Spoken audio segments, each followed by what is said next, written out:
Hey, it's been a long time. My time is It's 4:57 a.m. It's been a long time since I did a late night live. Of course, insomnia is again catching me out there. It's been such an eventful week. If you want to know one of the things that have been keeping me up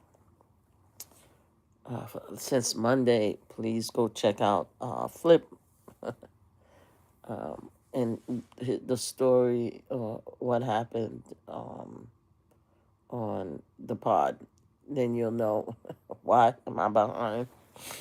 Has been up for about a week, so I have to catch up with my sleep, and it's been crazy. So I'll leave it up to you guys to go check it out, or go online and figure it out. But no, I wanted to talk about a few things. First of all, I want to talk about and thank Mel Smith for having me on his new live. Mel Smith, give me 1 second. I'll be right back. Give me 1 second. Hi, how are you? Sorry about that. I met Mel Smith while we were both covering the Diddy trial, and we've seen each other. We've always been cordial. Hey, how you doing? How are you? I think me and Mel are on the opposite side. We can't be any more opposite, I believe. We haven't talked about our various beliefs, but I think that based on some of the things that he said, that me and him were pretty much on the opposite side on almost everything. I think politics, probably, definitely on our stance on Diddy. But he was always just a nice gentleman, dressed up in suit, and I'm over here uh, dressed down pretty much in jeans and or just regular work clothes and stuff like that. And he knew my fierce defense of the survivors of the Diddy trial. So he asked me a while ago to come on his show. Of course, I got very crazy busy, and finally, I was able to come on his show, and it's called Watching the World. And he interviewed me last week. What was it? Damn, I'm so exhausted. It was this week. It wasn't last week. This week, Monday. Things been going crazy. This week, Monday, he interviewed me, and it was amazing. I had such a great time, such an amazing time, and actually talking to him and being part of his platform. I believe he said that a large amount of his platform is Mega Make America Great fam out there, and they got a taste of who I am, which is extreme black woman. I'm not really extreme. I'm just very opinionated, but a black woman from Brooklyn, like I said, and it was just very interesting. Hey, how are you? It was very interesting to be part of his show. And yeah, I'm talking in the dark. Maybe should I turn on a little bit of the light? Let me see. I got a cold too. Hey, it's been quite a while since I did my late night interviews and stuff like that. So anyway, so it was a great show. We may be doing additional. I'm waiting for him to make an announcement to see if we're gonna continue to have like these discussions, because my political opinions and life in general is just different from him, and I just had a great time. So I hope that you guys, where's the light? Is this okay? Oh, a little bit more light. I hope you guys have a chance to go check out the interview. I'm trying to find the YouTube channel. I couldn't find the YouTube channel. I don't think it was TikTok. I think it was YouTube, but I'm confirming with him because it was because I have most of the interview on my YouTube channel, on this channel. And it's called Watching the World, and I believe it was YouTube, but I'm confirming with him that it wasn't. It was definitely YouTube. Hi, how are you? It was definitely YouTube, so please check it out. It's me and Mel Smith on Watching the World. I had a very, we had a very detailed about my opinion of what happened during the Diddy trial, and it turned. We continued the conversation. Had, hey, how are you? We continued the conversation and actually ended up talking about Trump and stuff like that. So hopefully we'll do more. Please check it out. Please also like and subscribe this channel. But the most important channel that I like people to subscribe to is Mama Flip Slot channel. We are trying to get What is the time now?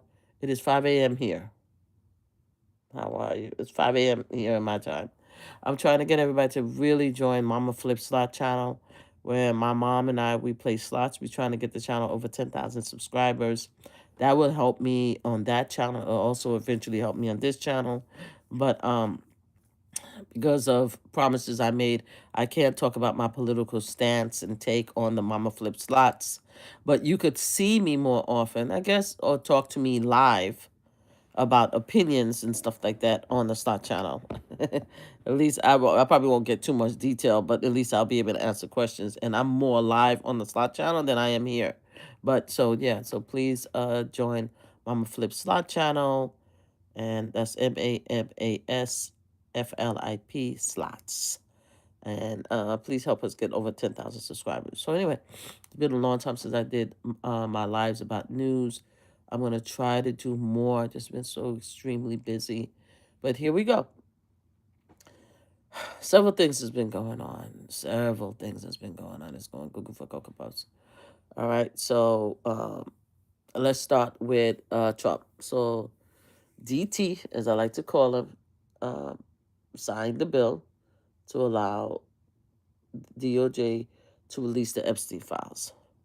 Now, depending on where you are on the political spectrum, I think one of the things that brought the MAGA community, that's Make America Great community, and the left, progressive, Democrats, etc., all of us, is these Epstein files.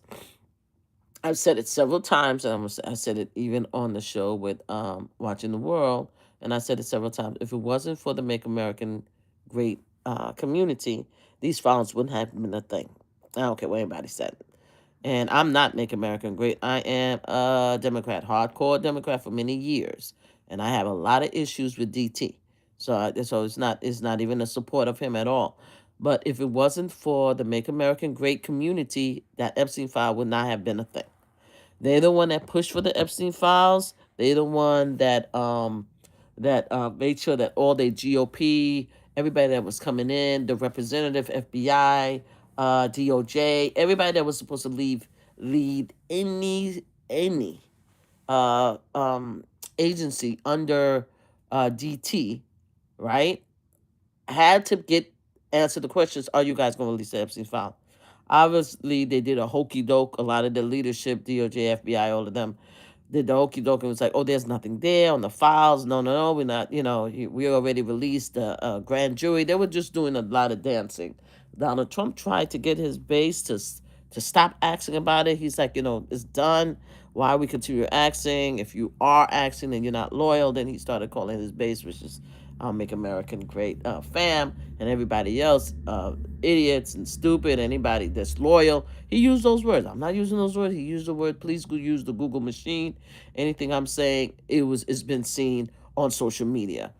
Finally, as a result of his community, that's his community, Make America Great was created because of DT. Prior to that, there were the Tea Party. Tea Parties are completely different under Rand Paul. That's a completely different group of people.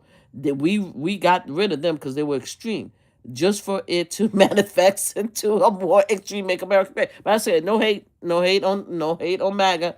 Y'all did that shit. Y'all got your guy back in power. Respect. So I'm just saying, there's a history here. There's a history here. But anyway, as a result of them insisting on this file be released, we are now here. Now, I of course aware of the history of how we got here. Make America Great community did not believe that Donald Trump was part of these files. I know that. You know that. We all know that. The reason why our Make American Family was pushing this file is because of the Democrats. They felt that a lot of Democrats leaders, was part of this big ring with Jeffrey Epstein, where they were doing horrible things to underage people. Now, it's coming out that Epstein has had a lot of relationships, especially with very powerful people, both sides of the political, right? All sides of political. He knows a lot of people, even royalties. He's been friends. He's a billionaire. He had a lot of connections. This is why he got away with it for so many years. But in my opinion, based on everything I see. I believe that the reason why our MAGA community pushed so hard to receive, excuse me, no pun intended, push to release the files is because they felt the Democrats was going to be caught out there. Okay, a lot of Make America Great uh, members that still support Donald Trump, um, all the way to, I'm sorry, I'm rubbing my eyes, all the way to the end of times, still do not believe that Donald Trump did anything at all. I've done several videos, which I'm going to be talking about, and I'm going to re-release it because I made them private, but I'm going to re-release it on this channel about the, this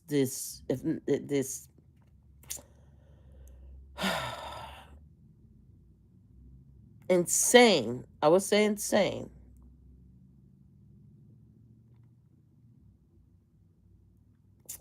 trying to find the right word, guys, in my mind, coincidental relationship that DT, and that's Donald Trump, has had with most of the most prolific, famous predators since the 1990s. I've done several long expose lives right prior to oh boy running for office again. Nobody paid attention. Nobody cared. You guys voted him in by I guess 77 million people did, and by 57% of America voted for him. Yeah, I did that. He's in office. But I did do a lot. I did a lot of deep diving on him and his relationship with different people besides Jeffrey Epstein. But anyway, he won. He's in office. He's doing what he's doing. He's doing his thing. But at the end of the day, it was MAGA that actually push to get these Epstein files to the point where GOP was trying to do everything. The House Representative Mike, the Speaker, he put the House on leave for almost 2 months, which was unheard of, so that he didn't have to actually swear in new representative. Let me make sure. Who did? Let me make sure I get her name. Speaker Mike swore in House Representative who voted to release the Epstein files. And I need to start getting these people's name on top of my head because I'm like really bad when it comes to that. Because that is horrible. Because when it comes to names, especially I'm getting older. It's crazy. So I believe it's Arizona Democrat Adelita Grijava. So yeah, so she was sworn in because they saying that Mike was trying to prevent her from being sworn in because they know that once she gets sworn in, she's gonna vote for the Epstein files, right? So finally he did that. Of course, she voted for the Epstein files. After that, after she was voted in, and again, this is just opinion, right? We're talking opinion. She was also there was a lot of pressure because apparently a lot of the representatives were coming out was like, okay, we're not, we're going to vote to discharge this release. Donald Trump lost his mind, started, making threats, making calls. The most notable was Marjorie Taylor Greene, who is trying to do a 360 with her reputation. I don't know where she's going with this, but a lot of people is giving her respect. She was like, yeah, we need to release the Epstein files. Now, the thing about her is that I'm doing it for the victims because I know that they're hurt and they need our support and they need justice, right? But she also said in another voice that Donald Trump didn't do anything. So she doesn't understand why he won't release the Epstein file because he hasn't done anything. I am confident that he's innocent, but we should. But he lost his damn mind and threatened a woman. He threatened her. A lot of his supporters threatened her. She had to get extra security guards. She went online. It's like, I can't believe we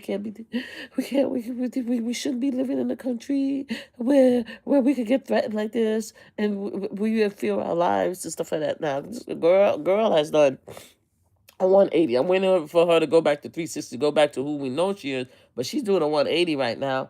And she's been known to, like, to be honest with you, to be very vocal in her displeasure of Jasmine, for example. It's a great example.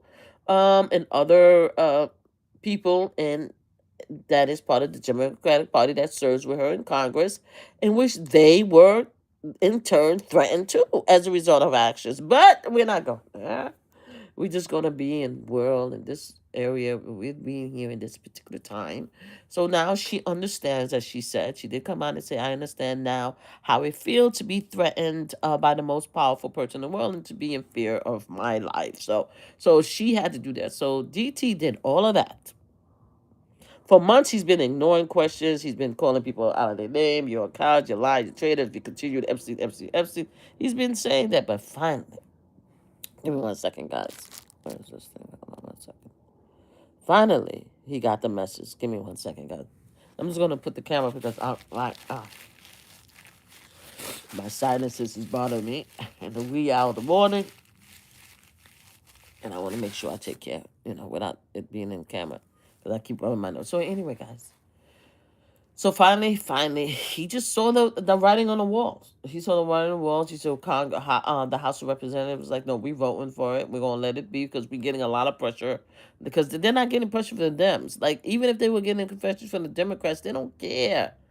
The GOP, the Republican. Why would they care that the Democrats' fan base, as they call us, or the cults, as they call us, or the people, or the sheeps, would care about the Epstein file? They care only because the Make America Great community cared, and the GOP and the Republican cared. So the House went, and then after the Senate, a lot of people was thinking that the Senate was stand up and take a fight, but the Senate Republicans saw the writing on the wall too, because they know their people wants the Epstein file. So finally they voted. Both of them voted the same day. Lord, that was like, wow, within 24 hours, both parties was like, yeah, let's send it out. There was only one, apparently, House of Representative, I think from Louisiana, was like, oh, I'm just concerned because I don't want the victims to be impacted while the victims is in the background yelling, release, release, release. But that's okay. We let you go.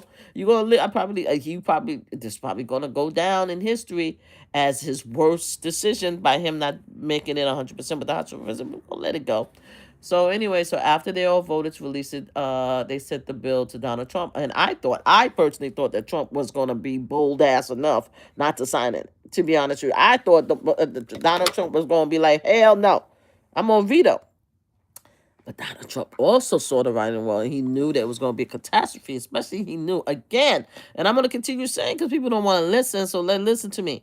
Donald Trump did not sign off on the Epstein file or anything because of the Democratic Party or the Democratic people. He did not.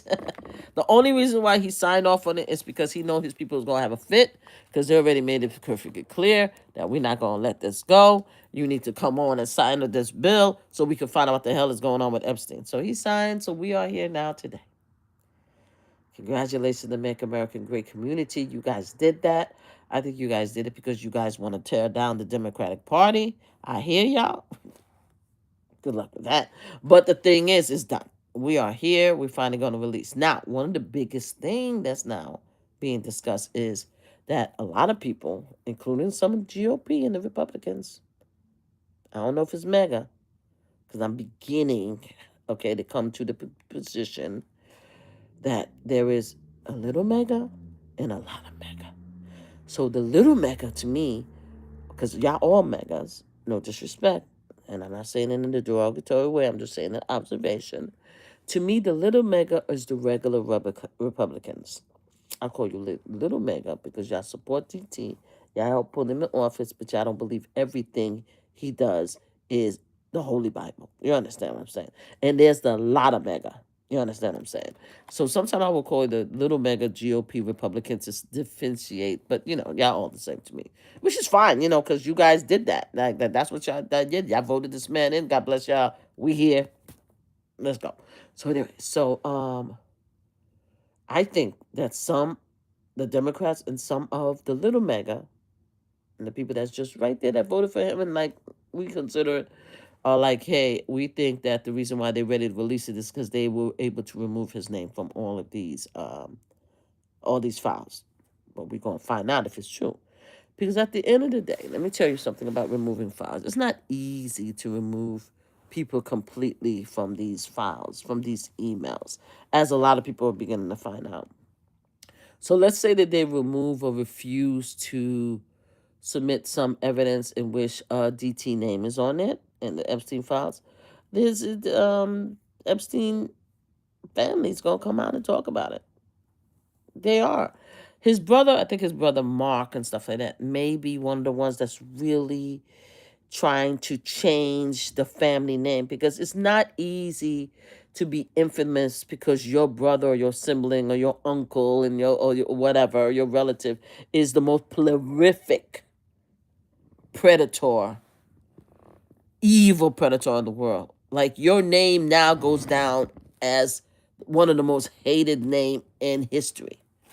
In future generations, Epstein name will go down. Everybody named Epstein will always be associated with this crazy perv who did some unspeakable things to underage people, right? So obviously the Epstein estate, his family is trying to rewrite history a little bit by coming out and saying that we want to be open and transparent. We want to help.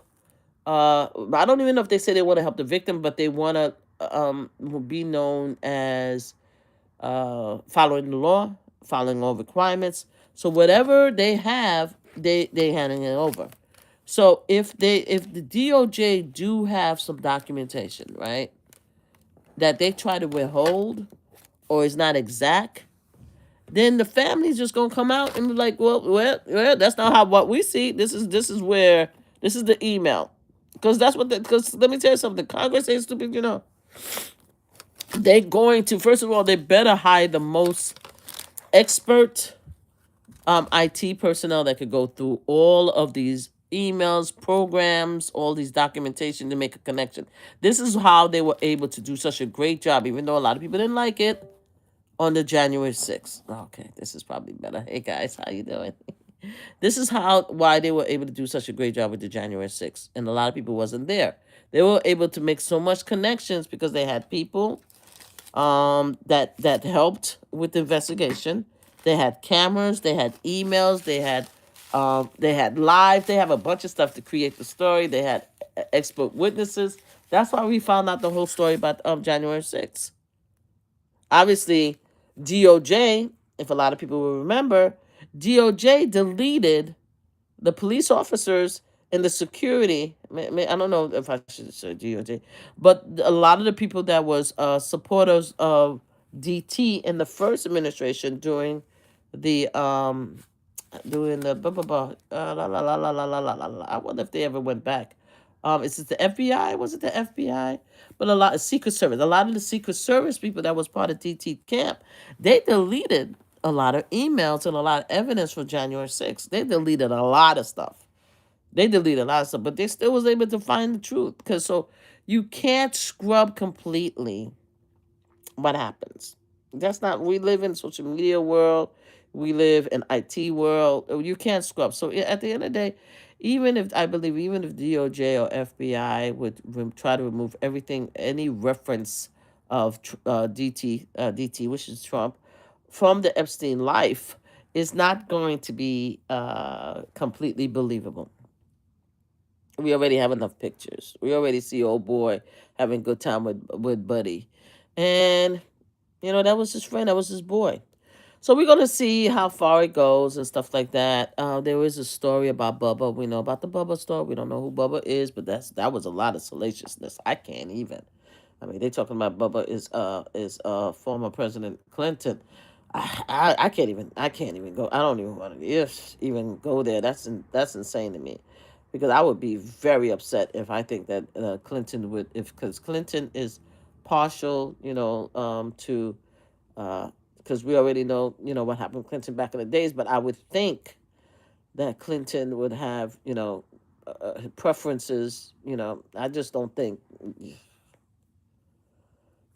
Donald Trump is attractive enough for all of that. to be honest with you. My eyes are itching me, guys. Oh, let me get my let me get me some Zyrtex because I'm about to itch my eye. Hold on.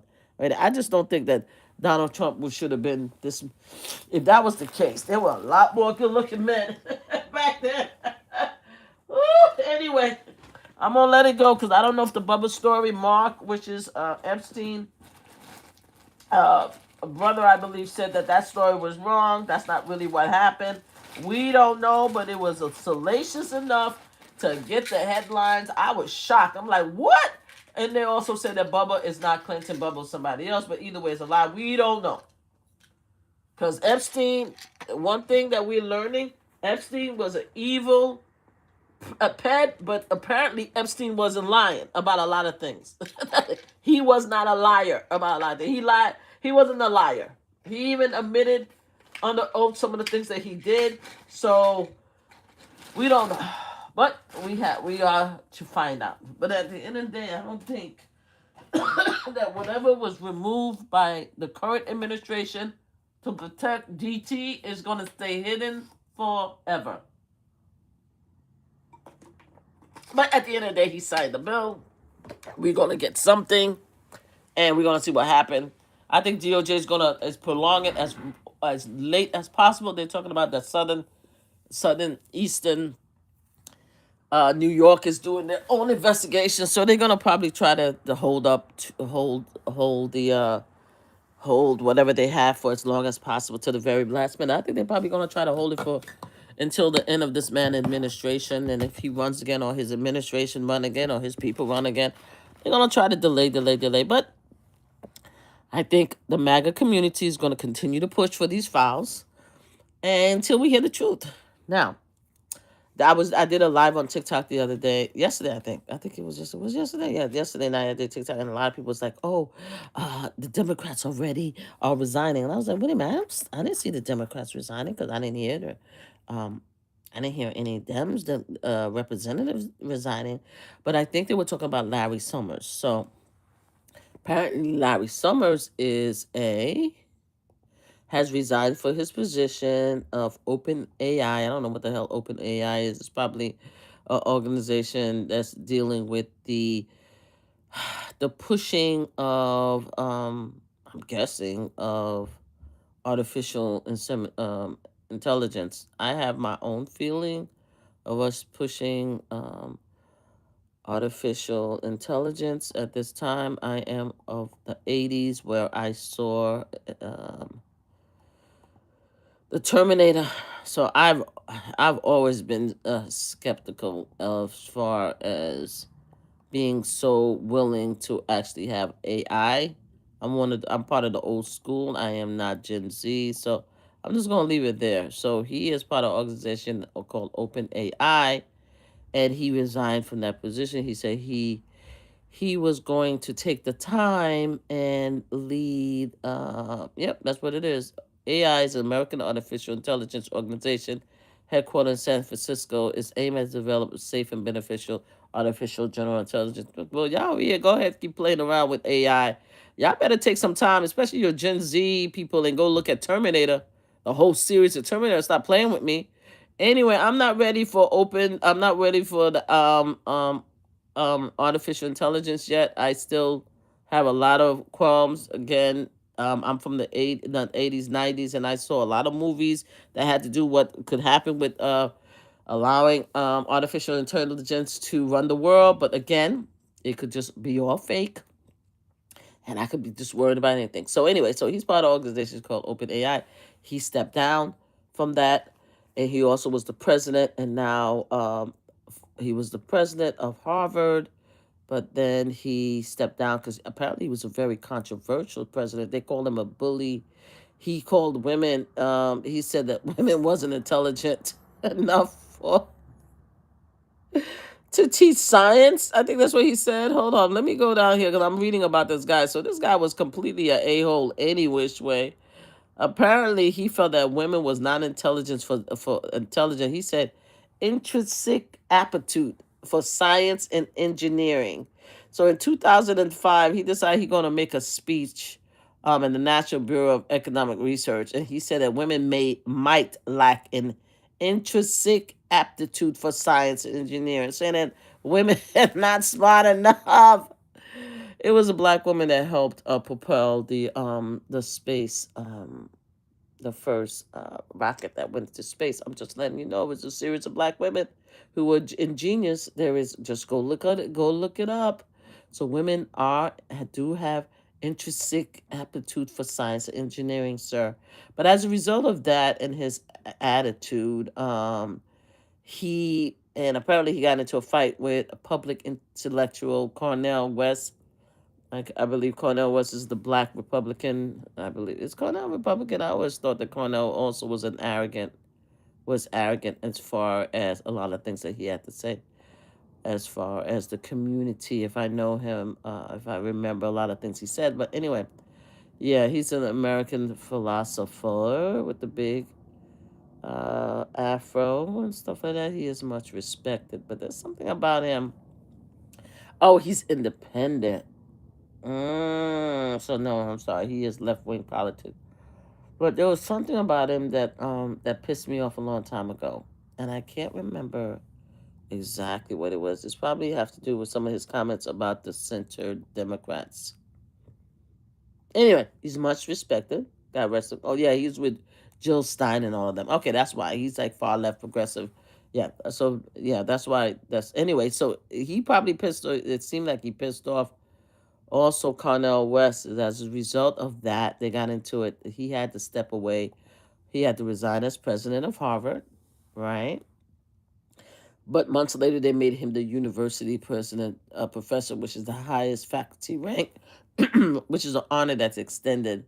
And he's also per diem, I guess, not per diem. What do they call it when they have a permanent position? He has a permanent position in Harvard. But either way, when it came out that he was talking for many years with Epstein. They shared a lot of his emails. He had a very cozy relationship to the point where they talk about politics, and that he even asked him, according to the email, advice as far as for advice on his relationship with a woman. Right, the two chatted about politics and current affairs, and he looked to Epstein for advice on his relationship with a woman. Like, I don't even understand how you gonna ask Epstein for advice with a woman when Epstein didn't like full grown females. Only a handful really was of age, and that was the perverted Ghislaine Maxwell. Like, she was sick. Like, she was part of that. He liked them underage. So anyway, he asked the guy for advice, but he stepped down from OpenAI. But I think he said in his email when he was apologized, he said, "I'm going to step away from my public um, obligations, but I will continue to teach." Well, a day, 24 hours later, Harvard's like, "Wait a minute now." So Harvard University is doing its own investigation, and now he has completely stepped back. So he's not even going to be teaching, because apparently a lot of the undergrads and student was calling for his head. It was like, yo, he needs to be out of here, And, when it comes to people, he's 70 years old. His ass should have retired any which way. I'm sure he's a millionaire. He needs to sit his ass down and then go away slowly. But he was a Democrat, right? Besides doing all that, apparently he was a Secretary of Treasury under the, hold on, let me make sure, under the Clinton administration prior to going to Harvard. So, yeah, let me make sure. I believe that's who it is. So I think that's the guy. That's one of the people that everybody was excited about yesterday when they were on my live. Like, oh, the Dems are retiring because of this and stuff like that. And I'm like, oh, okay, well, I ain't seeing anybody retiring. But yeah, economist and former United States Secretary of Treasury. That's what he was under Bill Clinton and stuff like that. So yeah. So it's going to be very interesting, because it's definitely going to be a lot of Dems. I don't know how much Dems, but it's going to be a few. Oh, they said that Summers visited Epstein Island during the 2005 honeymoon. Oh, shit. Hold on. Let me look at this right here. There's another article about Summers. They said that in the winter of 2005, just after his wedding at Elwood, the Harvard president, official resident Larry A. Summers, and his wife, Elisa F. News traded camera code for a warmer escape. All right, this article came out 17 hours ago. It's from the Harvard Crimson. Okay, let's read on. But their honeymoon route brought them to what would years later seem a fateful stop. Financier Jeffrey E. Epstein private island in the Caribbean, a place that would become infamous as the Central Epstein ex-trafficking operation. It goes on to say the couple got married on December 11th in Cambria, celebrating a cozy reception in the Harvard Art Museum.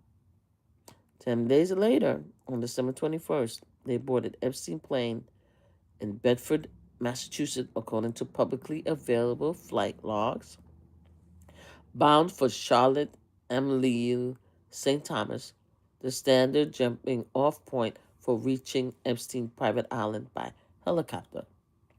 Those logs also list Ghislaine Maxwell, of course, the biatch, who was later convicted as Epstein partner in crime. The Epstein longtime pilot Larry Vysotsky as passenger of the same flight. Stephen Goldberg, a spokesman of Summers, confirmed in a statement to the Crimson that Summers and News spent part of their honeymoon on Epstein Island during their trip in 2005. So they were close. I wonder if that's the woman that he was asking advice about. Mr. Summers and Miss News spent their honeymoon in St. John in Jamaica in December 2005, which was long before Mr. Epstein was arrested for the first time, said Goldberg wrote.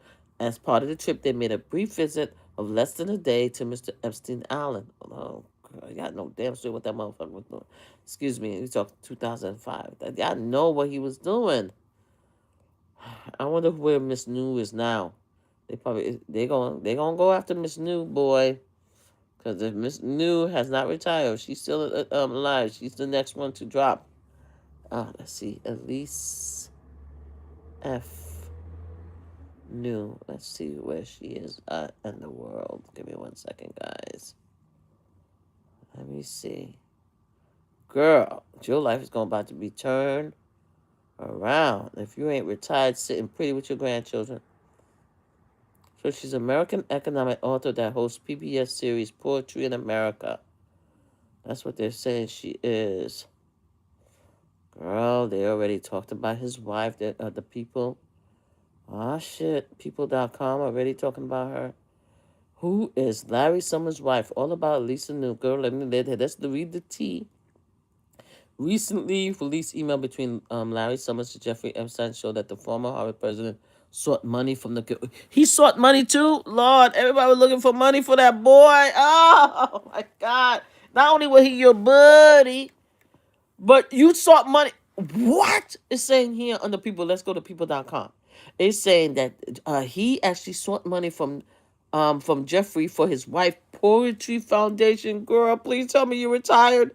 Please tell me you're retired, girl. Close it up. Close it up. Because if it's connected with that money with him, you in trouble. Girl, run. Run, girl. Lord have mercy. Lord have mercy. So they got married in 2005.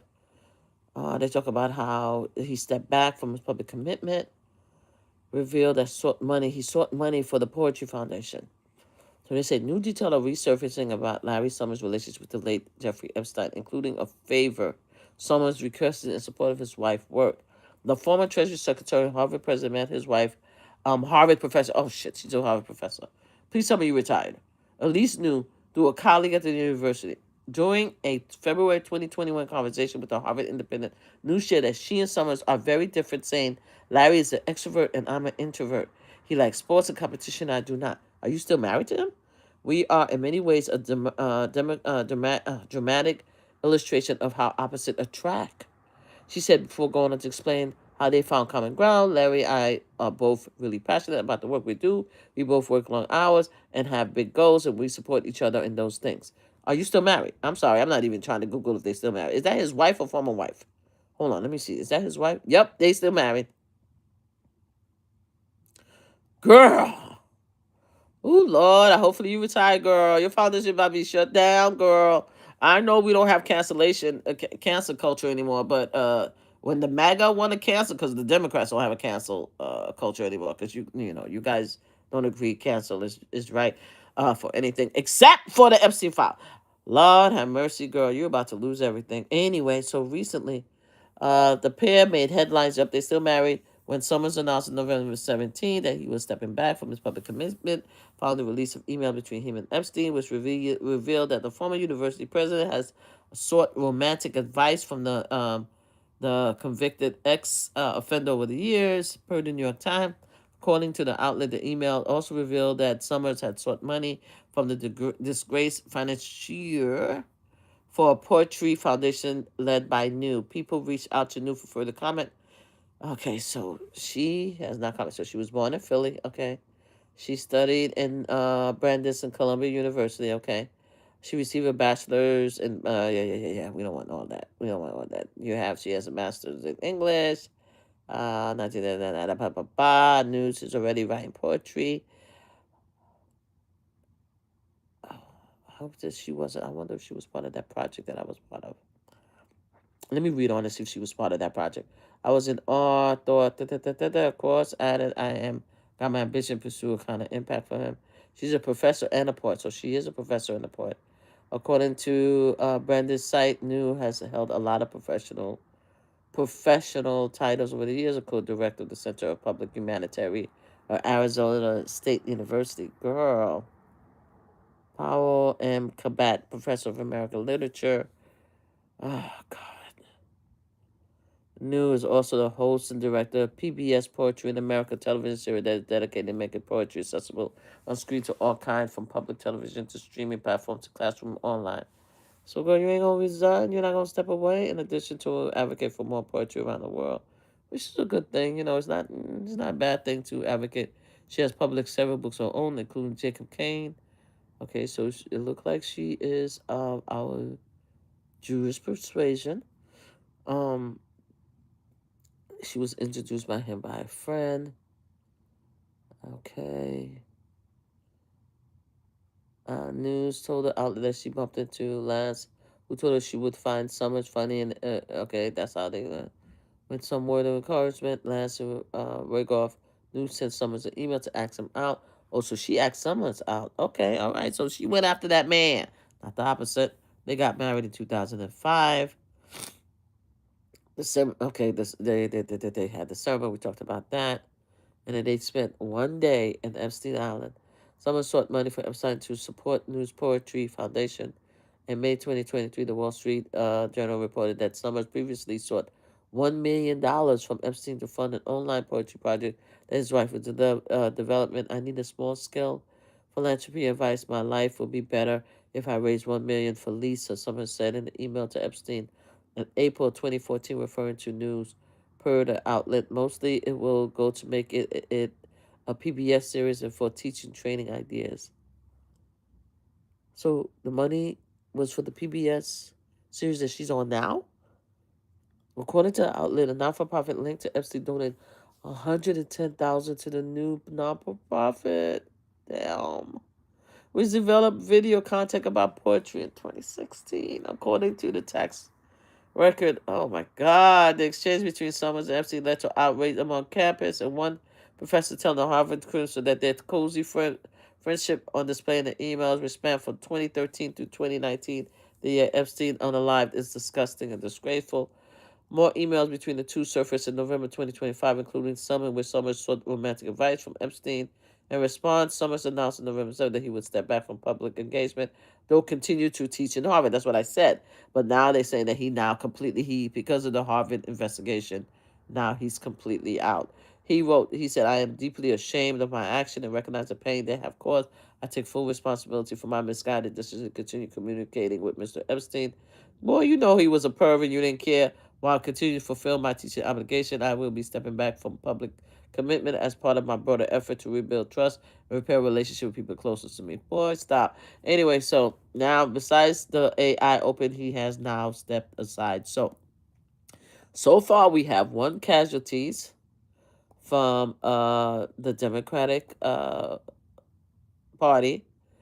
former Secretary of Treasury, and we will see if more people will be found out. Something, just make it up. Yeah, no, that's not how I do it. If I don't know anything, I research it. You see, I don't make up shit. Sorry, that's why I research. Sorry, I have a. Uh, sorry guys, give me a second. I don't research. I don't make up stuff. What I do is I take the time and I go, who's this? This is Live Bluesman. Hey, Live Blue Man, welcome to the channel. I don't make stuff up. What I do is I go to the Google machine. This is what I do. You see, this is why I sit back and when I talk, I research stuff. You see, I love doing deep dives. That's why I'm gonna start. I'm gonna put out the deep dive analysis that I do. Many senator take APAC money. Okay, that's nice. Anyway, I do some deep dives. So what I do is not only I do my research, my due diligence. So I don't stand out here by alone showing my derriere. Now, mind you, I will have strong opinions on stuff, especially when it comes to Donald Trump and the bullshit he's about. But most of the time when I'm talking about different individuals and I'm mentioning them based on my research and what stuff that came out of them publicly. That's what I like to do. Don't get me wrong. I'll talk mad shit about about people. Oh, I love doing that. But when it comes to stuff like this, I will be reading the news and following up and using the Google machine to find out what the hell is going on. So anyway, so that's Larry Summers. So far, when I forgot who it was, came on my TikTok live and it's like, oh, Democrats are resigning. It looked like the first Democrat that he was talking about was Larry Summers, and yeah, apparently he was a bully. He was an a-hole from all intent and purposes. He was one of those YT arrogant men. This is what they're being said by his colleagues. He thought women wasn't very intelligent at the time. So it's an irony that now years later, even as a Dem, he was known to be very friendly with someone who's equally arrogant, who equally didn't respect women or young teen women. And now he's going through it. I don't know what's going to happen with his wife though, because it looked like she was part of trying to make the world a beautiful place with poetry and humanitarian. But they haven't spoken about her. But I think eventually they're gonna come for her, especially since she's associated with PBS, and we know DT is going after everybody, all Democrats. So he's trying to shut down PBS anyway. So I'm surprised he hasn't said anything yet. But yeah, I'm expecting him to try to shut down PBS because she's associated with it. That's the station that does Sesame Streets and everything like that. Just Google it. So anyway, Larry Smith is out of here right now as of now because of his cozy relationship. I do have to say though that it's with Larry and Prince Andrew and them, and there's going to be a lot more people that comes out that have a relationship with DT. I mean with Epstein, and obviously we know that DT, which is Donald Trump, had a very close friendship with Epstein for many years. It's going to be interesting to see how do you separate the two, because when you have family and friends who are close to somebody who the world is deemed evil, is such a difficult place to be, because obviously that was his friend, like that was somebody that he cared about, that was his buddy, the same way that Donald Trump loved Epstein. That was his buddy for many years. Now, does friendship mean that you did the same thing that your buddy did? We don't know. This is how far this thing is going to go now, right?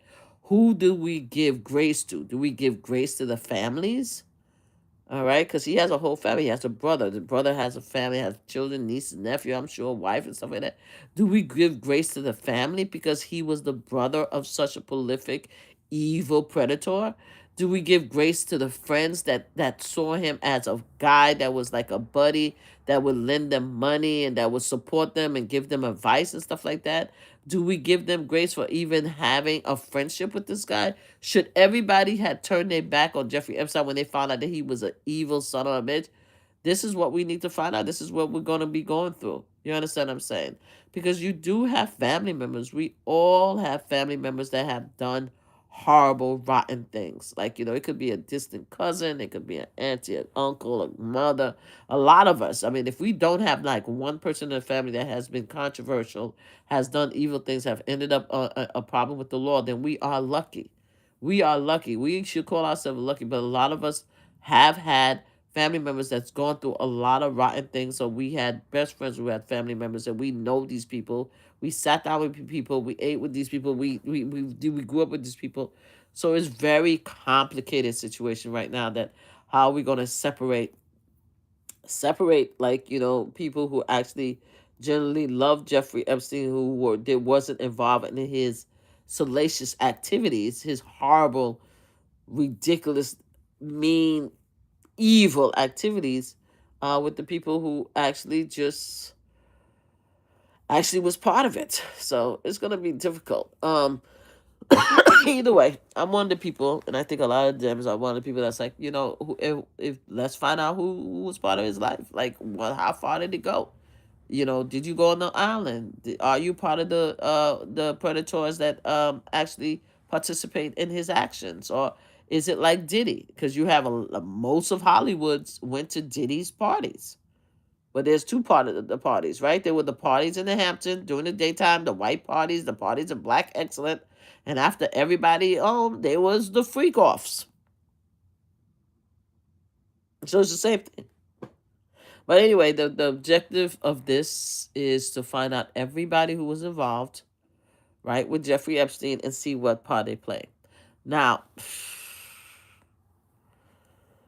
should they have remained in contact with him once they found out that he was found to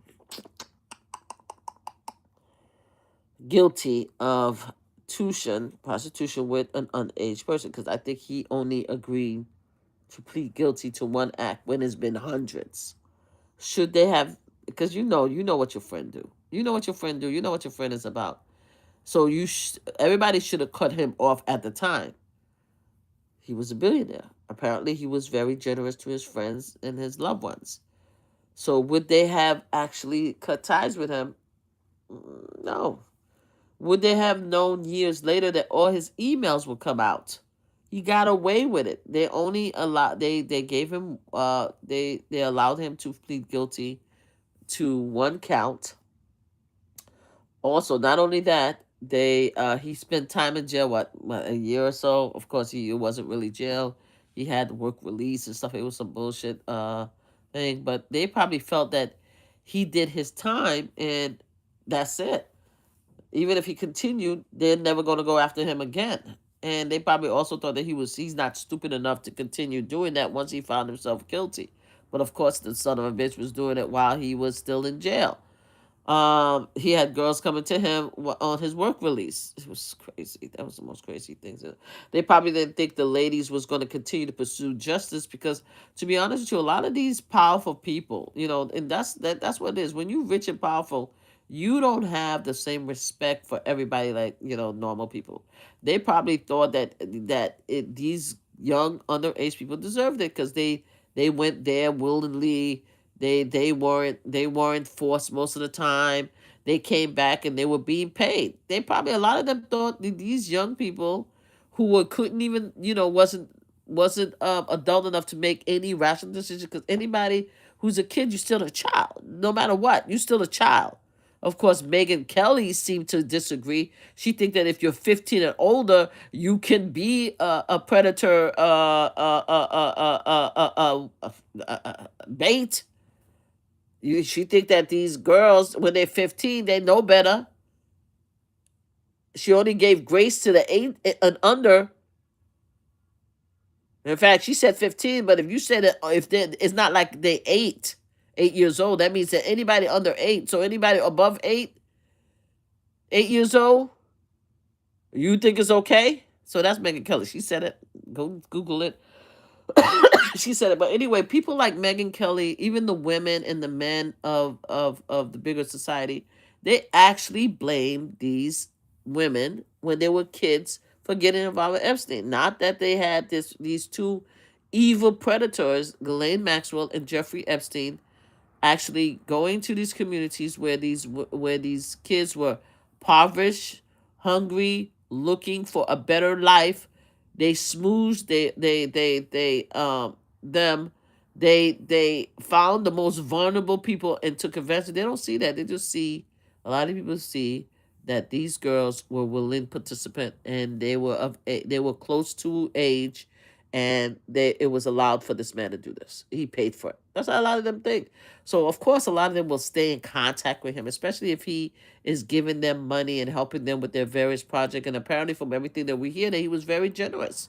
So of course, so now they like sick now because their emails and their associations are coming out, and now they're apologizing. Oh, we shouldn't have been friends with him all this time. That.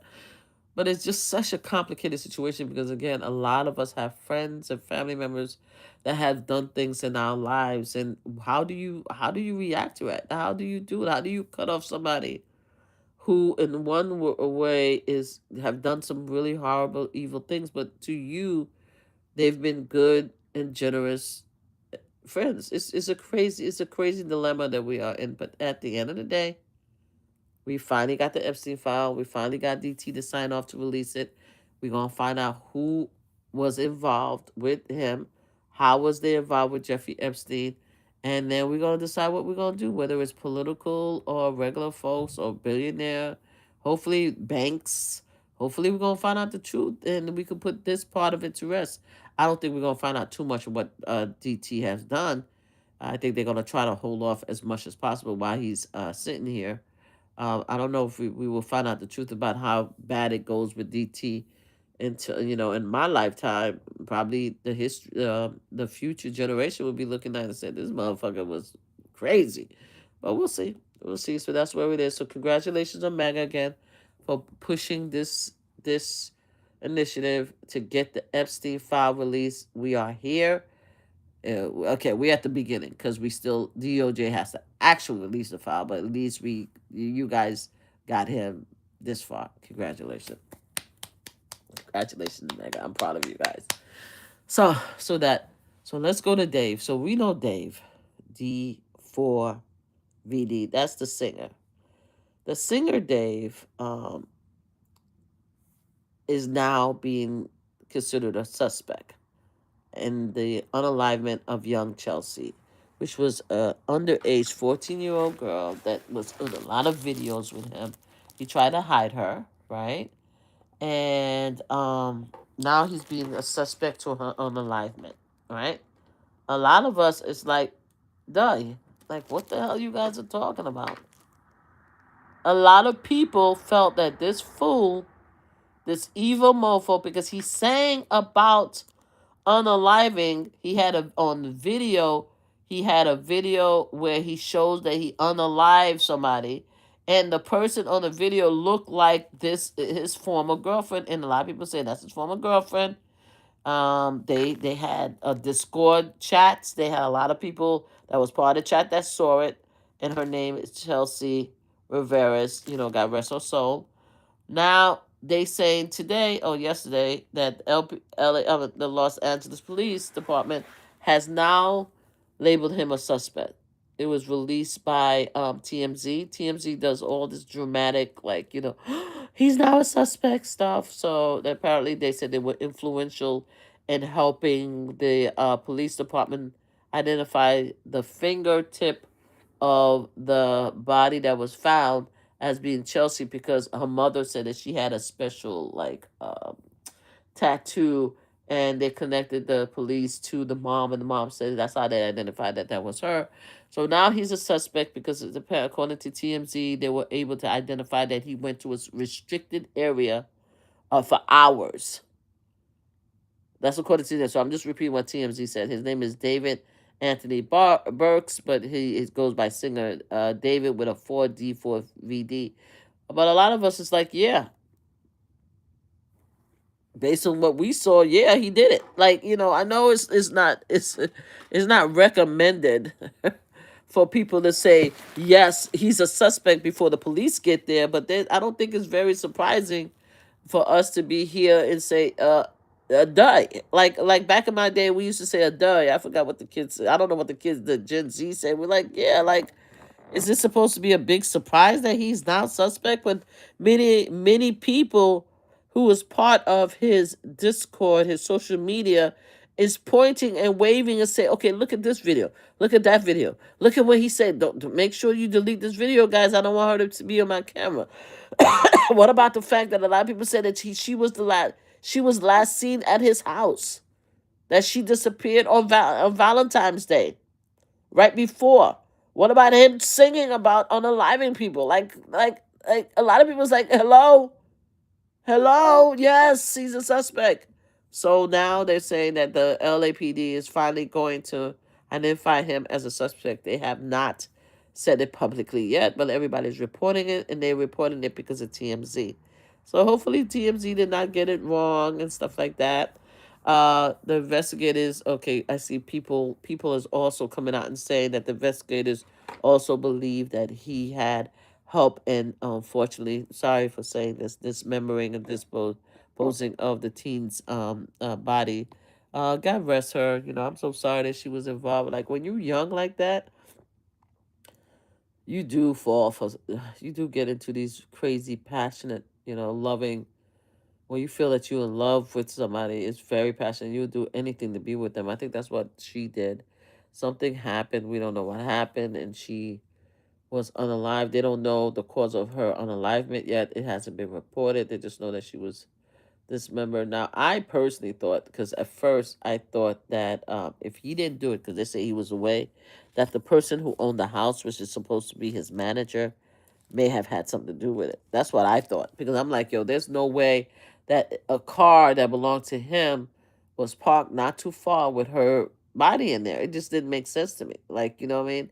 And if he had nothing to do with it, he was away, then it had to be somebody he's very close to it. And most of the time it's like the manager or the friend and everything like that. So I thought that's where we were gonna go if they found out that he was, because they were taking too long to find him as a suspect.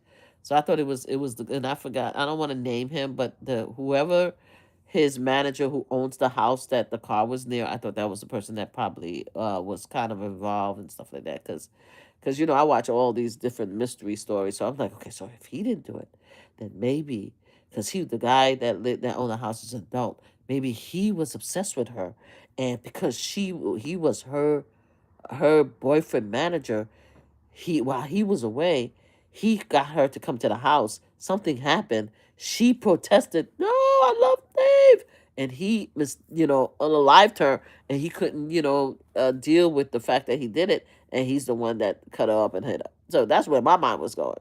No disrespect to the manager, but now they're saying that he had help, so maybe he helped him cover it up. We don't know, but anyway, God rest her.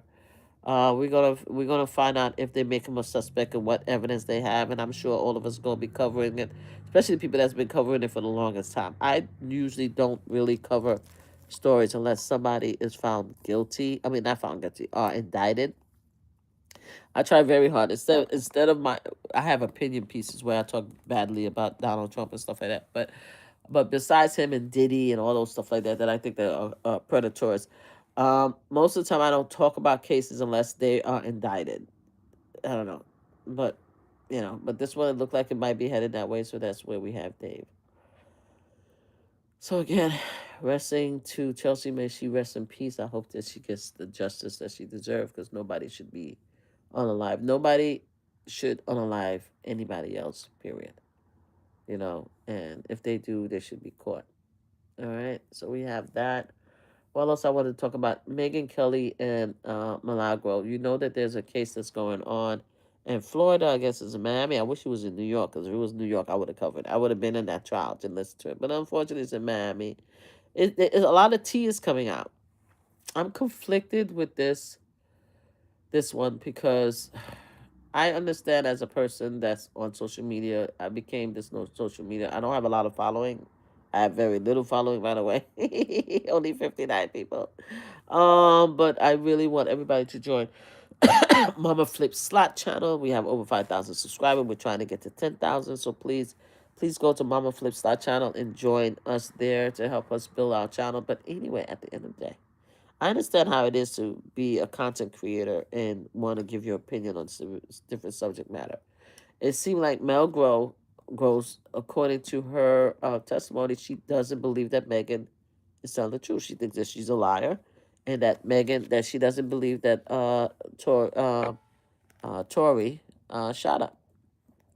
As a result of that, she went into a whole campaign against Meghan, and Meghan was like, "Yo, this girl is not like everybody else," because she did name other people who actually talked about her, but she said this particular girl was like on a hating, stalking kind of train. Like she was vindictive about it. It wasn't like she was just reporting. She was trying to drag my life to the mud. It's like that was her man or her boo or something like that. That's what I got out of the testimony. She must have been in love with him because the way she went after me as a result of this is it was crazy. Like she wouldn't stop. She wouldn't stop. Everything about me. She went after my family. She talked about my mom. She digged up some history of my mom and my dad. She just was on a train to just destroy me. And after that, she shared the fake. Apparently, there was a fake uh, uh, um, corn video of Megan Thee Stallion, and she shared it. She's like, "That's it. I'm gonna sue her." And this is why we're here today. The reason why I'm a little iffy is because, again, a lot of us social media, we talk about celebrities and stuff like that, and I don't want this case to be the precedent to stop people from talking about celebrity gossip and stories when it comes to public officials, because a public personality, because if you're public, then people have a right to talk about you and stuff like that and take whatever you say and do and criticize it. This is why we have the copyright law, right, 1976, that allows us to talk about public personalities, share their comments, their videos, their photos, and stuff like that. Talk about it because that's what we do. So you have that, but I also feel empathy for Megan, because I'm one of the people that believe that Tory actually shot Megan in the foot. I actually believe it. And the reason why is because I felt that, first of all, the jail call, even though a lot of people are trying to make it, the jail call could be anything, just him apologize to Kelsey. I think her name, her friend Kelsey, saying that, "I'm sorry I put you in this position." Not that he was saying that he actually did something to Megan. But I thought the jail call was very glaring example of his guilt. That's one. Two, I felt that he was just too arrogant after that. I think if he was more like humble and just more apologetic and stuff like that about the situation, it may have not gotten that far. I just thought that he felt that nobody was going to believe Megan, and he just did too much. A lot of people was like, "Oh, the reason why is because she lied. She kept on lying." So, and she kept on actually defaming him. That's why he was responding. I just read it differently. I just felt that she was a victim. She got shot and stuff like that, and she knew it was him, or she knew that he was complacent on it, caused it, and she got pissed off. Initially, she tried to not let it come out because she didn't want to be known to be part of that, the whole incident. But and then she tried to lie to cover up for everybody. But then he became a complete asshole and stopped making fun. Because I remember him making fun of it. I don't know why I remember him. I don't know if it was a song or tweet or something on social media making fun. And she just had enough, and her people had enough, and then that's why we are here. But he didn't. He didn't get a charge. I don't believe that he got charged with actually shooting because there wasn't a clear case. He got charged with weapon possession. I believe that's what he got charged with. So anyway, so I'm kind of conflicted with the Megan and the Milagro story. I think if it is proven that she was, meaning that she had such a fascination with Tory that she hated Megan so much that she stalked and chased her and stuff like that. I think Megan has a good case, all right? But I don't. Megan Thee Stallion has a good case, and I think that she should get justice. But I just want to make sure that it doesn't impact, and I'm worried it's going to impact other content creators' First Amendment right to tell a story. So it's a complicated situation because we can tell stories and do investigative reporting on celebrities, but we don't have to be obsessive about it. You know what I'm saying? So it's a complicated. To me, it's complicated. We'll see where it goes. I know among Wiggins, I've been listening to Among Wiggins take on it, and he's there, so he's very entertaining when he reports on a story. So I've been listening to him. I haven't had a chance to read or see the transcripts and stuff like that. I want to see how it goes. But yeah, but I think according to Among Wiggins, it's like she had a former mod that actually testified, and the mod is, I guess, was testifying on behalf of Megan. So I'm like, damn, especially mods. You gotta be careful with mods if you have a mod and you piss them off because they have a lot of tea. So apparently he was giving a lot of tea about what the stuff that she was up to and what she was willing to do. So I don't know, girl. She got 40,000 subscribers. The reason why she got 40,000 subscribers is because she was willing to go there. But I don't know if I like the story about what there was one during the testimony. He said that there was one time that she was trying to share kitty corn. I ain't like that at all. Like she was trying to find a video or share a video.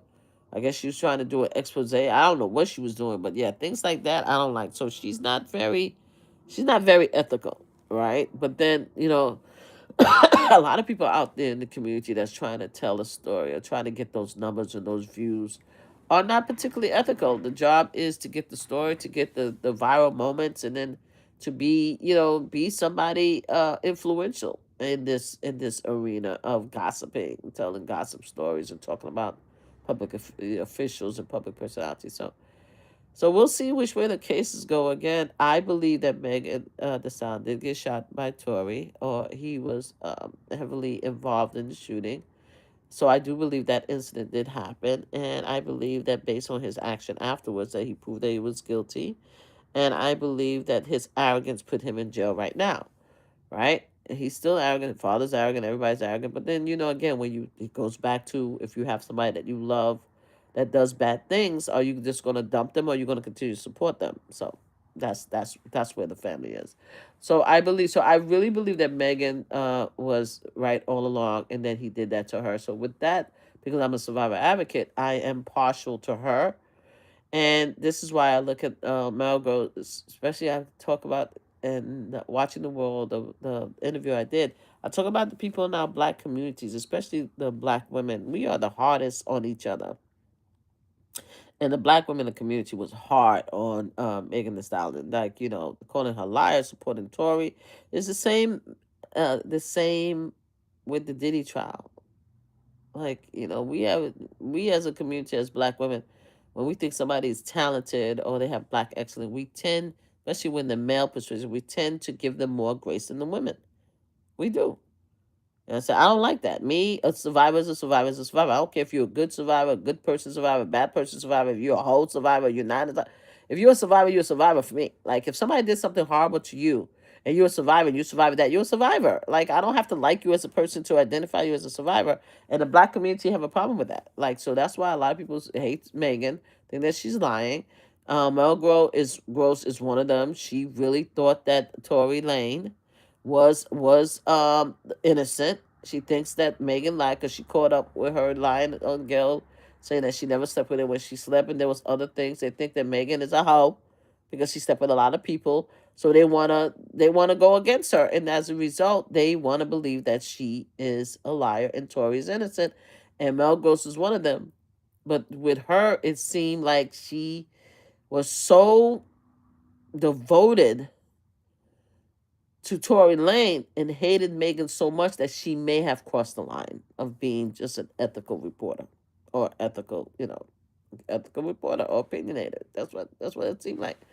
So yeah, I am concerned of how this case, if Megan Thee Stallion win, how it might impact the community as far as reporting gossip and stuff like that. But then if she went all out of her way because she's very happy, meaning Mel Girl's that happy that Tory Lane have a music under her name. But if she went all out his way to dig up every horrible detail of Megan Thee Stallion's life in order to destroy her, not because she wanted to report on the story, but because she hated Megan so much because she loved Tory Lane so much, then that's I think that's an ethical breach when it comes to reporting.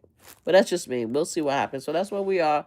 According to Wiggins, it looked like Megan had a really good day. The fact that she had a former mod, or her team had a former mod, come out and tell what Milgros was doing in the background in order to facilitate the story, it was crazy. So I didn't read the transcript. I'm just hearing what Ahmad have to say. We'll see if I go into a transcript read and start really investigating this. I want to see how far this goes, and we'll see.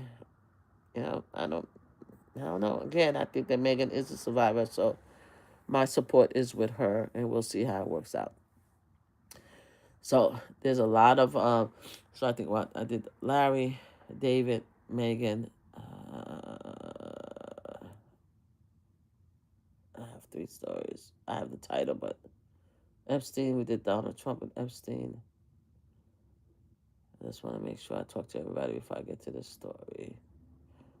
If I did not come back. So anyway, now, apparently, um, Peter the drunk, the war secretary, are losing their shit because a bunch of Democrats, especially intelligence Democrats and former military. I don't know if Mark Kelly is still in the military. A huge hero, Democrat hero. They are flipping out because the Dems did a report or a TSA announcement telling the military and the intelligence committee not that you are allowed to disobey an illegal order. And everybody's losing their shit about it. Oh, it's seditious. It's traitor. Is treasonous to do that. Donald Trump is talking about seditious. They should be brought on seditious acts or whatever, and that's lead to when you talk about that. That could lead to the ultimate is death if you are considered a traitor in the old days and stuff like that. Nowadays, if you're a treason, you just go to jail. Consider treason that you go to jail. But, you could go as far as hanging. And, a lot of these political leaders are now getting death threats, as usual, from our mega communities, huge supporters of Donald Trump, because they are upset that the Democrats have came out there, the TSA, telling the military personnel that you don't have to listen to legal orders. So now they're talking about it's seditious. So let me tell you something. Mark Kelly is still there. He was in the video. Yes, he was. Yes, he was in the video. Hey, how are you? How you doing? So anyway, let me tell you guys. For the political leaders to come out and say to the military personnel, and as a former Marine and a Gold Star family members, I'm going to tell you, it is not seditious to say that. It just isn't. Okay? And I'm going to tell you why. Many, many, many, many, many, many years ago,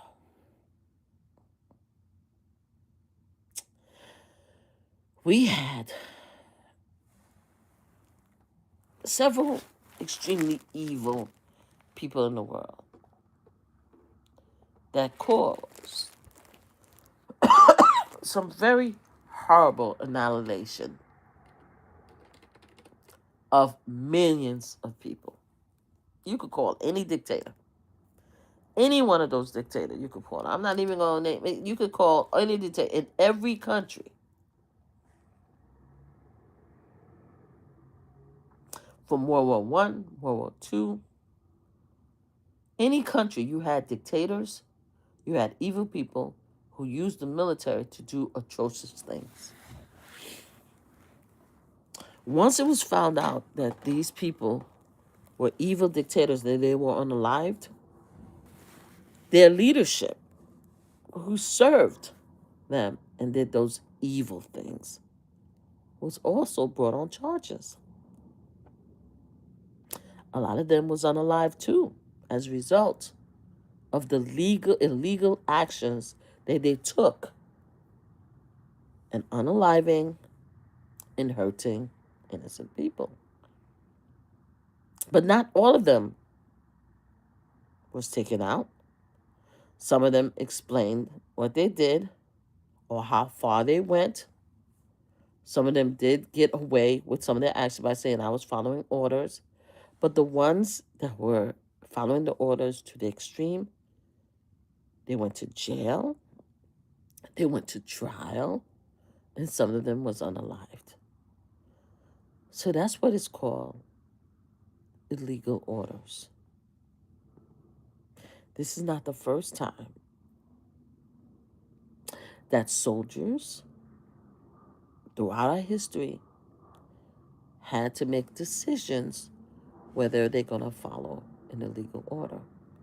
Another war which they talk about, because they did several movies. You see, some of you guys, I talk about, I was on Twitter and I said, somebody needs to go watch A Few Good Men.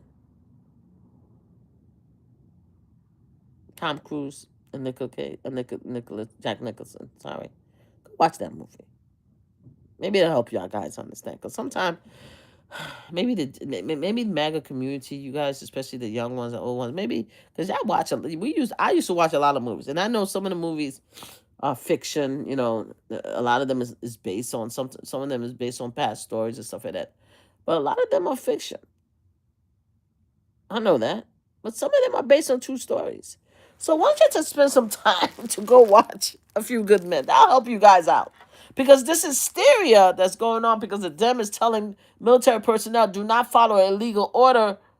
I don't understand the hysteria because if you have an insane leader that tells you to pew pew a protester in the leg because they are practicing their First Amendment right, that leader is cuckoo for cocoa puffs, and you should not follow the order. We don't give a fuck if he is running the country.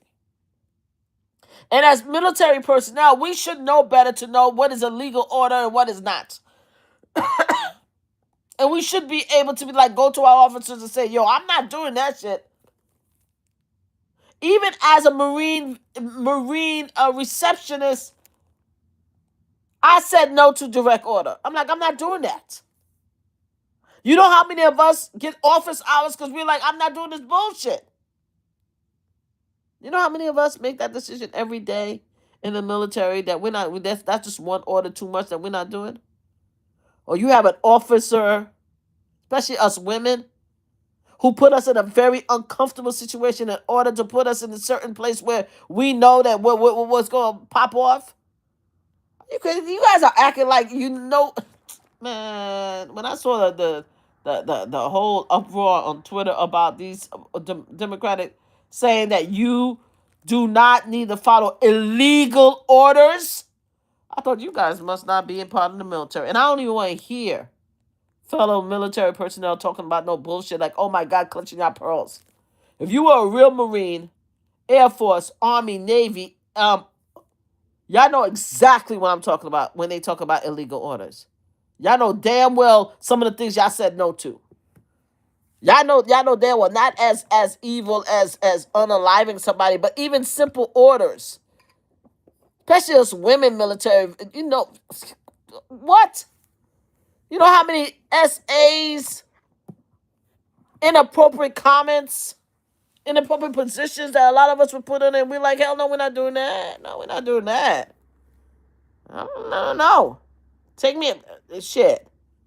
I've heard amazing stories the other day from a very close friend of mine's who told me a story, and I'm sure I'm not going to tell you who it is, but she told me a story about something very simple that she had one of her one of her soldiers who had for example, something happened to his family back home, and because he was in duty and they were overseas, he wanted to find out something simple as, because he heard that his family was part, I think, of a hurricane or something like that, and that the area is completely devastated, and he knew his family lived there. And all he wanted to do is reach out and make sure his family was okay. That's all. And his officer said no. No.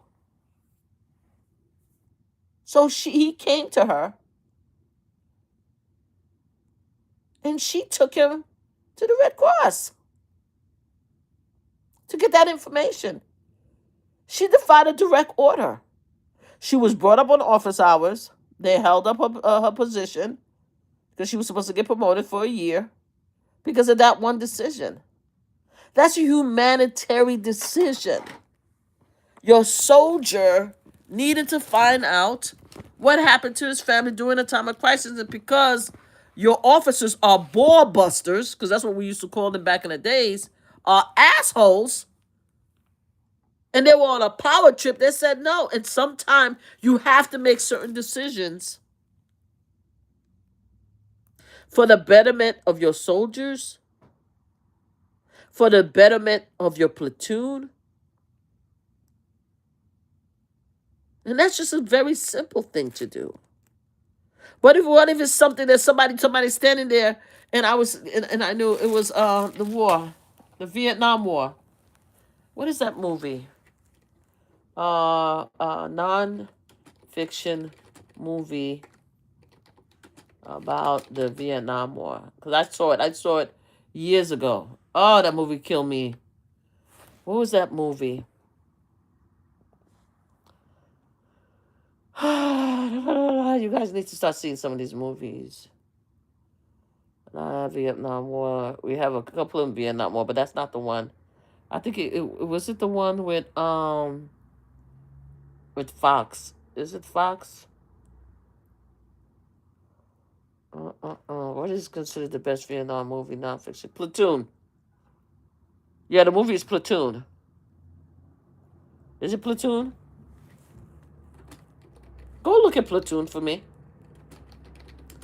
Go look at Platoon. Is it Platoon? I want to make sure it's Platoon. I want to make sure.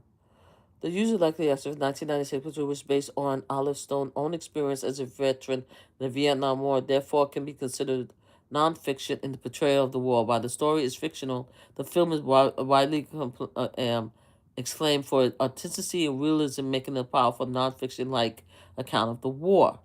Right? It's based on the real-life experience of director Oliver Stone, who served as a combat infantry in Vietnam War. Is in the dramatization story, but is widely praised for its gritty realism and authenticity. It depicts, I'm sorry, I can't pronounce it, the psychological and moral struggles of soldiers in their immense and physical way, supported by Stone personal experience. Look at Platoon, for God's sakes. Look at Platoon. And what he had to do with it, because I think it was Platoon and Wish. There was a scene, I think it was the scene, where there was some soldiers that did some horrible things. Let me make sure. I want to make sure. Let me go look at Platoon and see if it was this story. Let me see if it was this story. Hold on. I want to make sure. I want to make sure. I want to make sure. Ambush, Taylor was one, another was killed, another doing number 2 hours were killed by searchers in nearby fighting aggressively targeted the village and murdered his wife, right? When he was also threatened to murder the chief's daughter, at least intervened. Yep, this is the story.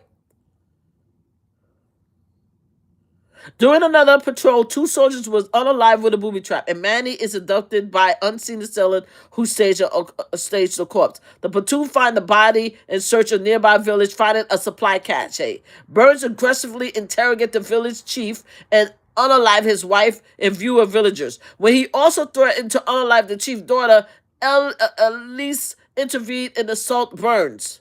Wolf break up the ensuing fight, ordered the supply destroyed, and the village razed. Wolf found ignorance when Ellis accused him of not stopping Barnes. Taylor prevented 2 young underage from being raped by some of Barnes' men.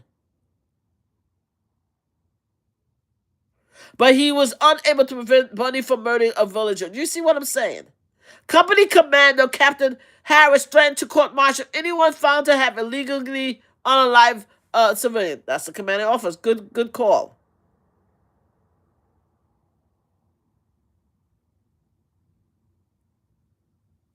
These are the things that we're talking about here. It gets to the point where the movie, I think the most important thing that killed me in that movie, I would never watch Platoon again, is the scene when he was trying to get to the helicopter. And they deliberately left him behind so he could be unalived. Oh my God, that scene, I could still see the scene with him running, trying to capture the helicopter. And they just shot him down. And then he knew his fellow soldiers set that man up so he could unalive that time. That scene is the most heart-wrenching scene of Platoon. Y'all need to go watch that movie. Y'all need to go watch the movie. But it was because of this unalivement that he decided to tell what actually happened in the village. And a lot of people was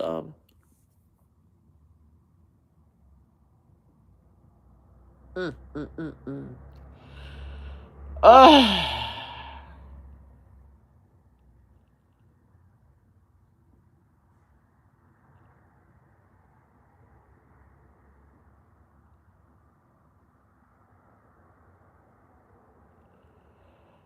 uh,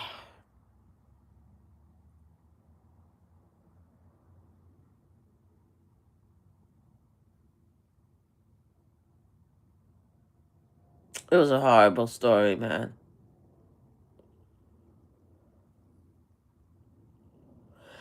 Anyway, it was a horrible story. I think it was Platoon where I remember seeing him running for the Oh my God, I could remember. I just take a moment. I think it was that movie. I could never watch the movie. I could never watch that movie again. I watched that movie one time. I watched that movie one time. Charlie Sheen was there. Tom Bringer, William Defoe. I'm telling you, I watched that movie one time. I still get, like, my heart still hurts with that movie Platoon. That one scene killed me. That one scene right there, him running, trying to catch an elder, they left him behind because he turned against them when they were doing these evil, atrocious things in the village. Wow. So anyway, watch Platoon. Based on the VR, it's based on true life story. Watch A Few Good Men, which is also about a Marine, about Tom Cruise and Jack Nicholson. That whole scene that you can't handle the truth. Watch these. These are what we're talking about as military personnel. When we say, as military personnel who's gone through the system, who actually went through boot camp and went through it and served our time in our country, where we say that we know what it means to not follow illegal orders. So this pearl clutching that's going on, talking about they should need to lose their seats in Congress, they need to lose their pension, they need to resign, all kind of bullshit. I don't want to hear none about pearl clutching. This conversation, as far as illegal order, has been going on for many, many, many, many years, for centuries. Soldiers who have done illegal, evil stuff and come back and say, "Oh, it's because I was following orders," were unalived, had to go through trial, and had to be held accountable.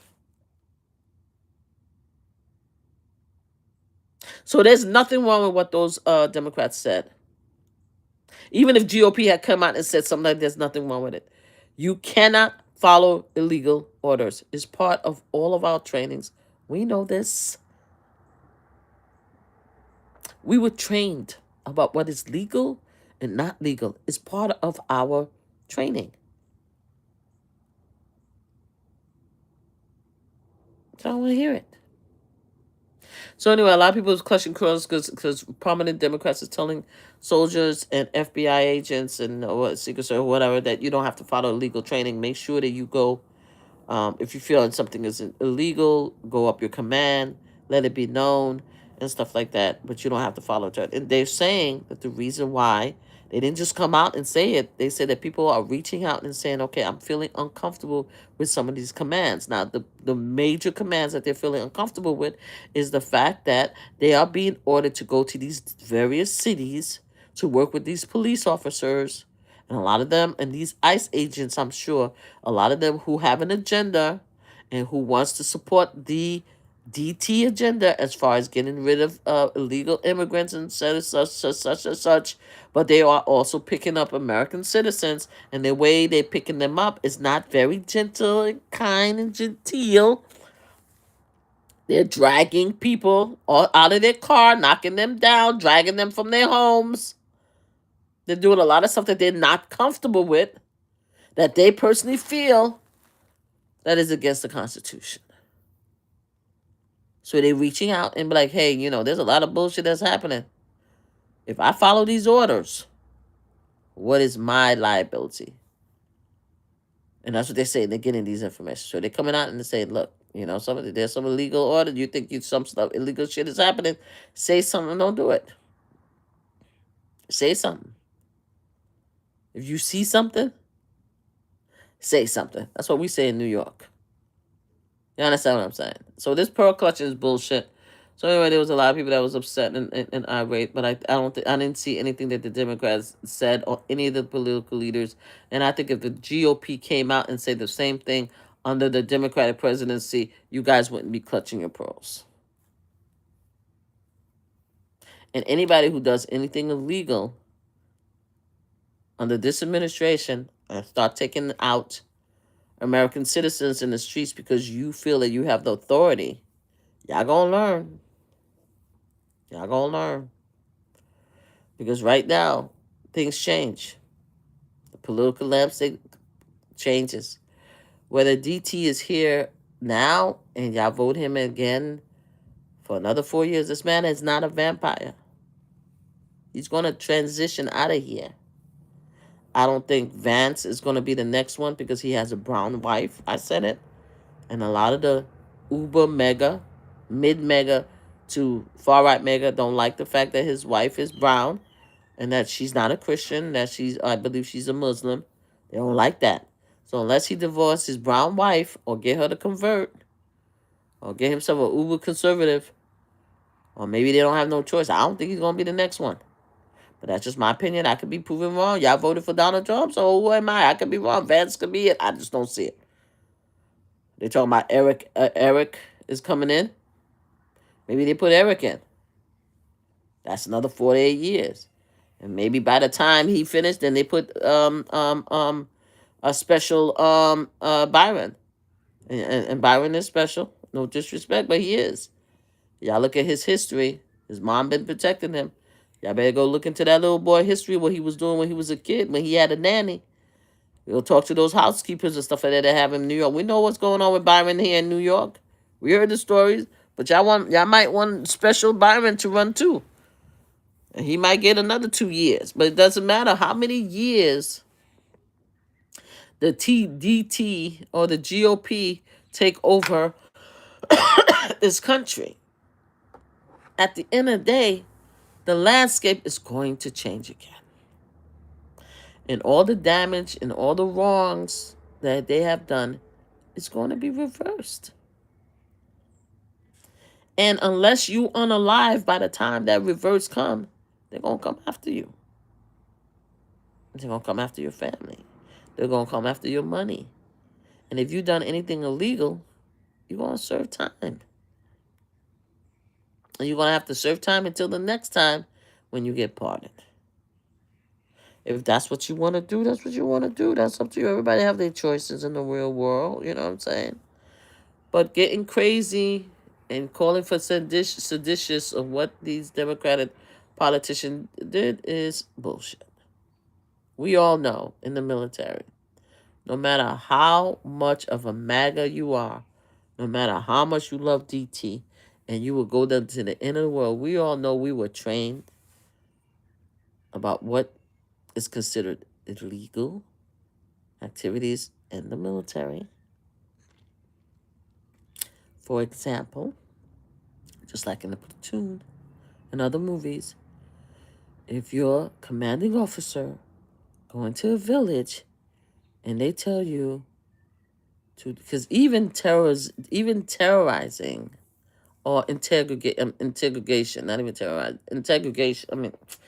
interrogation, I'm sorry, I mispronounced the word, but forcing an enemy to tell you things, that has changed throughout the time. You can't do waterboarding or dunking a prisoner in water. That's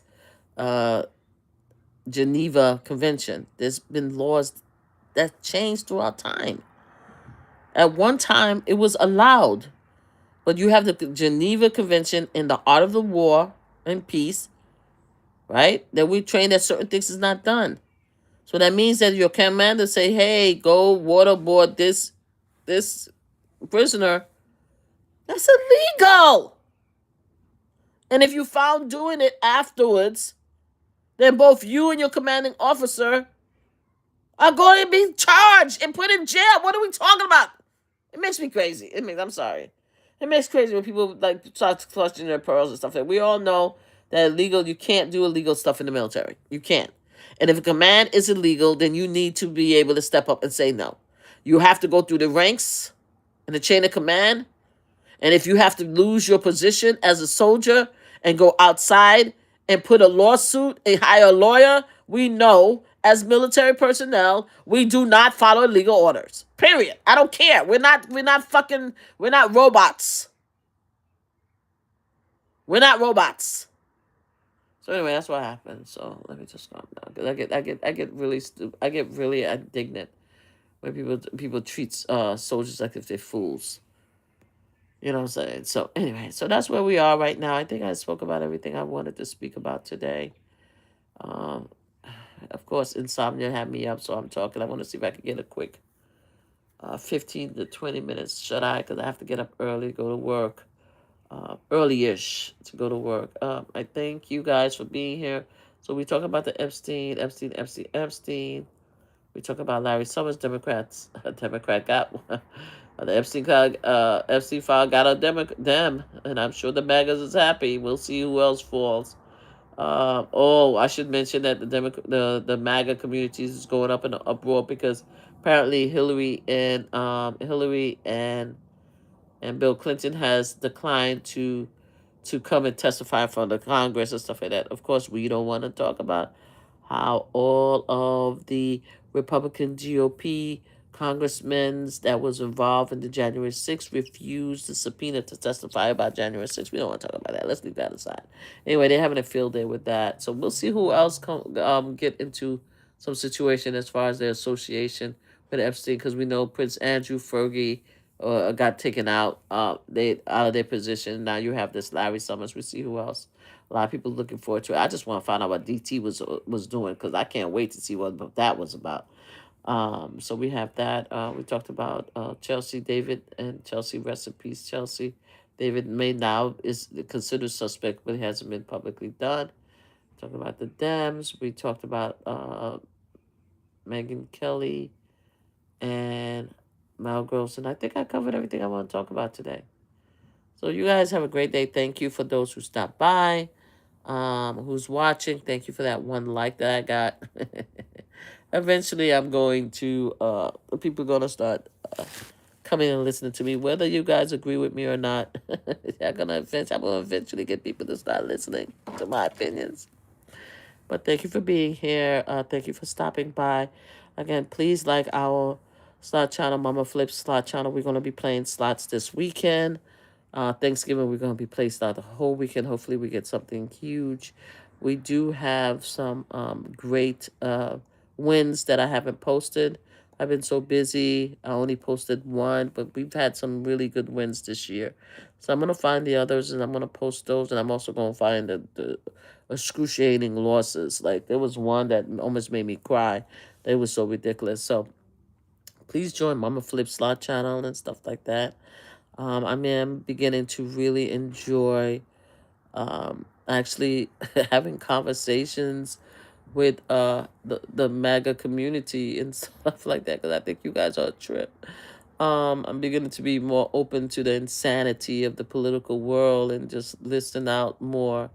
I completely disagree with almost every single thing you guys have to say, but at least I'm beginning to, enjoy the learning more about what you guys are talking about.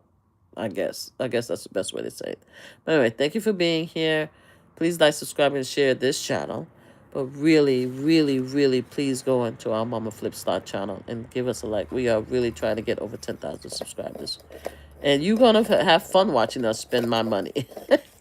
Spend our money. Because what's the best thing? You have somebody that you don't like and you see them lose in a casino. That's the best thing. That gives y'all joy. Y'all can see my frustration, cursing, kicking out these machines. So please join us. Anyway, I think I have everything that I wanted to talk about, right? Like John said, I just want to make sure, because when I end this file live, I'm going to be so pissed off. I'm like, damn it, I have a photo. Hold on, let me just go look at the photos real quick. Stay right here. I'll be right back. I'm back. I just looked at the photos. Yeah, I think I talked about the topic I want to talk. So you guys have a great day. Great day, great day, great day. I believe I am scheduled. What is it? Saturday? Oh, no, next week. Oh, I wish I had more time. I wish. Anyway, next week we coming back. Me and Mel Smith are coming back. I believe we have another show coming out I think we agreed to Tuesday because next week is Thanksgiving week. So I think Tuesday we are going to do our next show and Watching the World. I'm looking forward to it. I am so excited with the collaboration. I got to find out if Mel, I think he is MAGA. I think he is a Republican. I think so. Because he wear the red tie and the suit. I don't think we actually had the conversation. I don't think so. But I really enjoyed being part of the show. Please check out the Mel Smith show, Watching the World. He interviewed me the other day, and I'm hoping to continue to do some more collaborations with him. All right, thank you guys. Have a great, great, great, great morning. I'm gonna see if I can catch me some more shut eye. All right, take care of yourselves. Okay, bye. Oh, let me make sure I say hi because I don't know. Hold on, my eyes is bad. Thank you. Oh, my eyes are so terrible. I think is Iena 967. Thank you for coming here. I think we have had Teen Mage 9589. Oh, I need glasses. 9589. Hi, how are you? Had Team Mage 958. Thank you for being here. We have DV Blumen. Thank you for being here. We have Shar Vet. Oh, that's a long name. Thank you for being here. Okay, and everybody else who stopped by, thank you for being here. You guys have a great day. Okay, bye-bye.